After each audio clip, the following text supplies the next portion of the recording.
Hello everyone, আজকে বিকেলে আমি বেরিয়ে পড়লাম ভীম মেলা দেখতে যাওয়ার জন্য।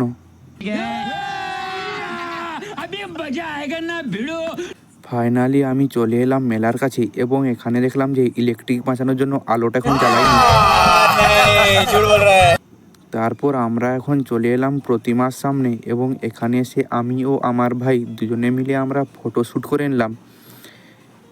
এবং ঠাকুর দেখার পর আমরা একটা দোকানের কাছে চলে এলাম, কিন্তু এখানে এসে আমি দেখতে পেলাম যে আমার পকেটে কোনো টাকা নেই এবং এখানে ফুচকা দোকান হচ্ছে, তাই খালি হাতে আমি ফিরে এলাম, কিছু খেতে পারলাম না।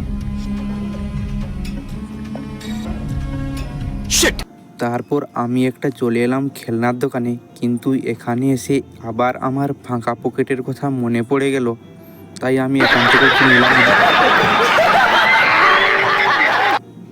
তারপর এখানে এসে আমি দেখতে পেলাম একজন বেলুন ফোলাচ্ছে। আমি ভাবলাম নিয়ে নেব, কিন্তু দেখে ফেললো। তারপর মেলা থেকে যখন বেরিয়ে পড়লাম তখন আমার কথাটা শুনে তারা লাইট জ্বালিয়ে দিয়েছে। মজা আয়া। আমি এখন মেলা থেকে বাড়ি যাই। তোমরা আরও মিনি ব্লগের জন্য আমার চ্যানেলটা সাবস্ক্রাইব করে দিও। বাই।